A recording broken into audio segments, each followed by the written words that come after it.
கடலூர் மக்களவை தொகுதி பாஜக வேட்பாளர் தங்கர் பச்சான் பன்ருட்டி சட்டமன்ற தொகுதிக்குட்பட்ட பகுதியில் தீவிர வாக்கு சேகரிப்பில் ஈடுபட்டார்.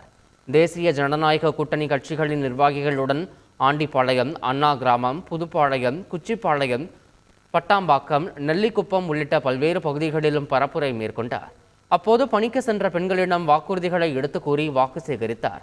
தொடர்ந்து செய்தியாளர்களிடம் பேசிய பாமக வேட்பாளர் தங்கர் பச்சான் தன்னுடைய காலத்தில் கடலூரை நவீனமான புதிய கடலூரை பார்ப்பீர்கள் என்று தெரிவித்தார். கடலூர் மற்றும் பன்ருட்டியில் அனைத்து ரயில்களும் நின்று செல்ல வழிவகை செய்யப்படும் என்றும் தங்கர் பச்சான் வாக்குறுதி அளித்தார். கடலூரினுடைய இந்த பழமையான முகத்தையே மாத்தி ஒரு நவீனமான ஒரு புதிய கடலூரை நீங்க என் காலத்துல பாப்பீங்க. நிச்சயமா மக்கள் என்ன தேர்ந்தெடுக்க போறாங்க, அப்ப நீங்க பாப்பீங்க.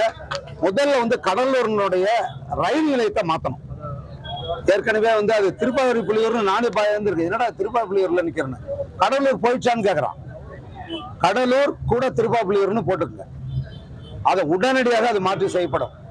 அடுத்தது, கடலூர்ல நிக்காம எந்த ரயிலுமே போகாதுங்க. பன்ருட்டில நிக்காம எந்த ரயிலுமே போகாது.